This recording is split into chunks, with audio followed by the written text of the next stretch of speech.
আহি আমি প্ৰত্যাহ্বান পালোঁ কিছুমান। আমি যিমান সহজ বুলি ভাবিছিলোঁ বস্তুটো এতিয়ালৈকে ইমান সহজ দেখা নাই। গতিকে এই গোটেইবোৰ বস্তু যদি ভালকৈ হ'ব লাগে তেতিয়াহ'লে ইয়াত আমাৰ ৰাইজৰ সহযোগিতাৰ অতিকৈ প্ৰয়োজনীয়। গছ কেইডালত গছপুলিৰ ক্ষেত্ৰত আমাৰ যিজন গুৰু, আমাৰ ইয়াত মানে বহুত প্ৰত্যাহ্বানৰ মাজত ভাল আশাৰ বতৰা। আমাৰ গুৰু আহি পাইছে, ৰাভা ছাৰ। গতিকে ছাৰে ইনষ্ট্ৰাকশ্যন দি আছে গোটেই হেৰিখিনিক লৈ পেলাই। এইটো খুঁটিয়ে আপুনি এই গাছডালত তাৰমানে ইয়াক ছাপৰ্টিং কৰি দিলে হ'ব। আৰু এই গছটো ইমানমান বাঁহৰ খুঁটি ইমানমান লাগিব, ইমানমান মানে আৰু ইয়াৰ লগত আৰু লাগিল তলত 1.5 ফুট যাব, সেই জোখত খুঁটি বনাব লাগিব। এডাল এই বাগৰি পৰি আছে, এডাল এবাৰ যদি ইয়াক ভালকৈ যত্ন লৈ পেলাই কৰা যায় নহয়, এই প্ৰতিটো গছ খুব ধুনীয়াকৈ হ'ব। এজাৰ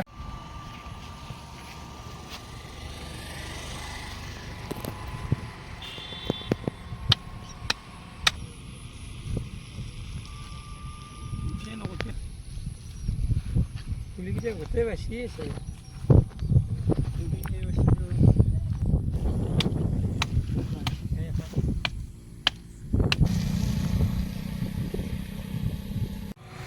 এইটো আমাৰ ঘগ্ৰাপাৰ দিশৰ পৰা আহি পেলাই এনেকৈ নলবাৰী মেডিকেল কলেজলৈ যোৱা ৰাস্তা। আৰু ইয়াৰ কাষত এনেকৈ গছপুলি কিছুমান ৰোৱা গৈছিলে। আৰু এই গছপুলিখিনি মোটামুটি হ'ব ধৰিছিল, কিন্তু ইয়াত এটা ডাঙৰ প্ৰত্যাহ্বান এটা আমি পালোঁ। এইবোৰ গৰু। কিন্তু আমি ভাবিছিলোঁ যে ইয়াত প্ৰতিপালন আমি কৰিম, গছখিনি হৈছিলে যদি এবাৰ আমি চালোঁ হয় তাক।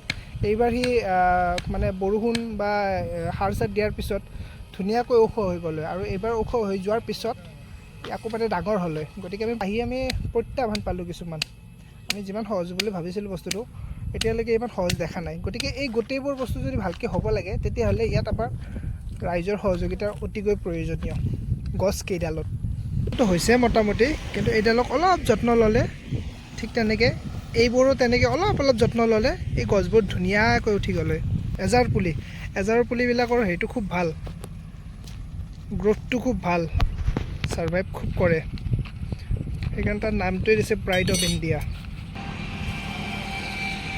প্ৰত্যাহ্বান, ডাঙৰ প্ৰত্যাহ্বান।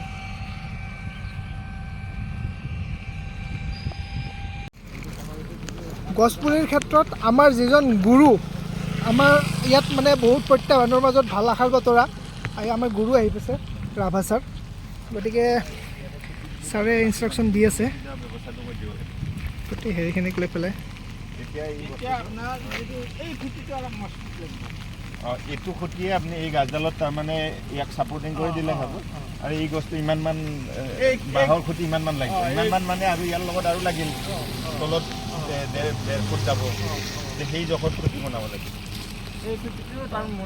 আৰু এইখিনি যিসকল মানুহে লৈছে, এটা বিৰাট ডাঙৰ প্ৰজেক্ট আচলতে। কিন্তু এতিয়া এইটো প্ৰতিপালন নহ'লে এই প্ৰজেক্টৰ ইমান টকা নষ্ট হৈ যাব।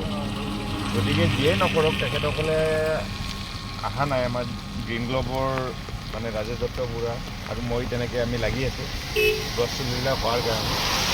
ইয়াক যদি প্ৰতিপালন কৰা যায় তেতিয়াহে তাৰমানে হ'ব। আৰু এই বছৰ প্ৰতিপালন কৰিলে হ'বই তাৰমানে ইমান পাইছে।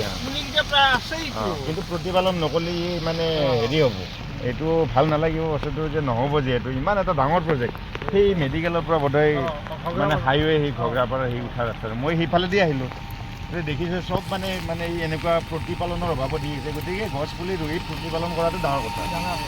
আমি আজি প্ৰতিপালনৰ কাৰণে ইয়ালৈ আহিছোঁ। ব্যক্তিগতভাৱে ৰাজেশ আগবাঢ়িছে, মই আহিছোঁ, আপোনালোকক আমি লৈ আহিছোঁ।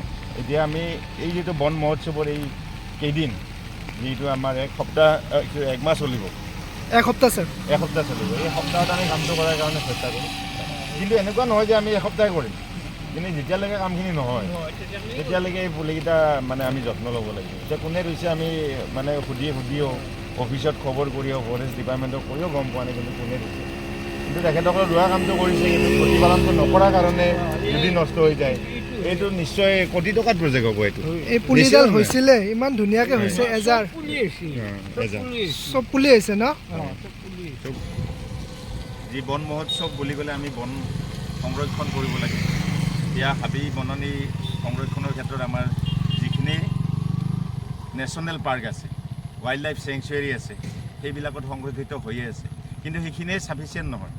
গতিকে আমাৰ কিছুমান এনেকুৱা ঠাই আছে যি ৰাস্তাৰ কাষ আছে, সেইবিলাকত এনেধৰণৰ বৃক্ষ ৰোপণ কৰি, গছপুলি ৰোপণ কৰি আমি এই গছপুলিৰ সংৰক্ষণৰ জৰিয়তে আমি প্ৰকৃতি সংৰক্ষণ কৰিব পাৰোঁ।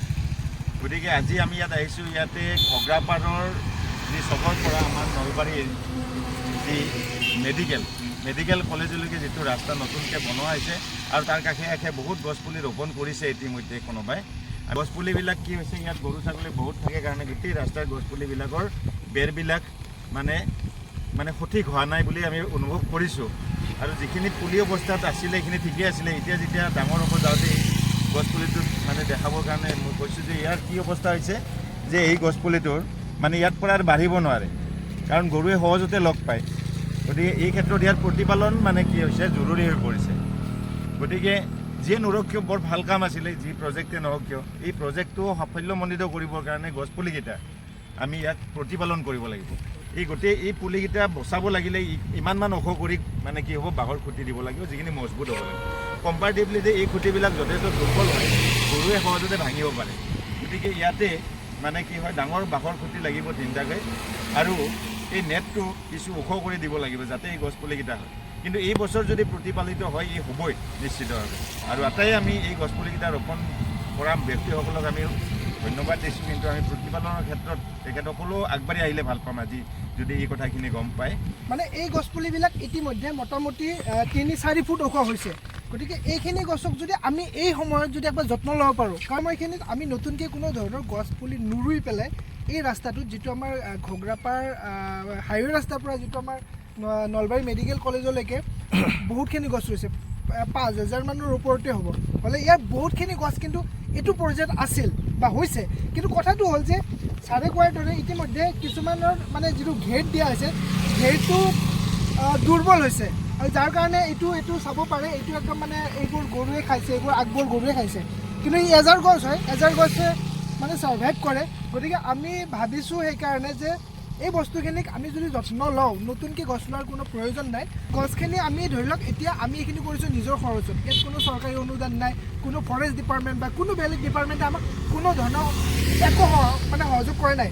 ৰাভা ছাৰে অলপ সাৰ গুণা তেনেকৈ আনিছে, তাৰপিছত ডক্টৰ দিগন্ত গোস্বামী তেখেতে মানে গছৰ হাজিৰা একদিনত দিব বুলি কৈছে। ঠিক তেনেকৈ প্ৰাঞ্জল ভূঞা বুলি এজন আছে আমাৰ ইয়াৰে, গতিকে তেওঁ মানে কিবা সহযোগ কৰিব বুলি কৈছে। ঠিক তেনেকৈ লমদা আছে, দিগন্তটো আছে। ৰাস্তাৰ কাষৰ গছ ৰুই ডাঙৰ কৰাটো কিন্তু এটা বিৰাট ডাঙৰ প্ৰত্যাহ্বান। আমাৰ ছাৰ আৰু আমাৰ যিটো অভিজ্ঞতা হৈছে, এটা বিৰাট ডাঙৰ প্ৰত্যাহ্বান। গতিকে এই বস্তুটোত একদম নিস্বাৰ্থভাৱে আমাক কোনো টকা পইচা নালাগে। আমাক যেনেকৈ ছাৰে সাৰখিনি দিছে, আপোনালোকে কোনোবাই আমাক বাঁহ দিয়ক, কোনোবাই আমাক এনেকৈ বেৰ মানে সেই নেটটো দিয়ক, কোনোবাই হাজিৰা হেৰিটো দিয়ক, তেনেকৈ দিলে হ'লে আমাক কিন্তু পইচা একদম নালাগে। এই পুলিটো আচলতে আছে, কিন্তু ইয়াত আমি আৰু এটা গাঁতা খান্দি আছোঁ। এই গাঁতটো যে খান্দা হৈছিল, গাঁতটো খন্দাৰ কাৰণটো হ'ল যে ইয়াত অলপমান আমাৰ গাছক খাদ্য দিয়া যাব। এইটো DAP বুলি কয়, এইটো এটা ৰাসায়নিক খাদ্য, ৰাসায়নিক সাৰ হয়। এইটো দিলে গছৰ বৃদ্ধিটো আৰু বেছি ভাল হয়। এই বৰষুণৰ বতৰ, বৰষুণত তাৰমানে এই DAPখিনি দিয়াৰ পিছত এনেকৈ জাপি দিয়া হৈছে। জাপি দিয়াৰ পিছত এইখিনি পচিব, পচাৰ পিছত এই গছডাল যি আছে, এই গছডালৰ শিপাটোৱে সেই খাদ্যটো গ্ৰহণ কৰিব, আৰু তেতিয়া গছডালৰ গ্ৰোথটো আৰু বেছি ভাল হ'ব।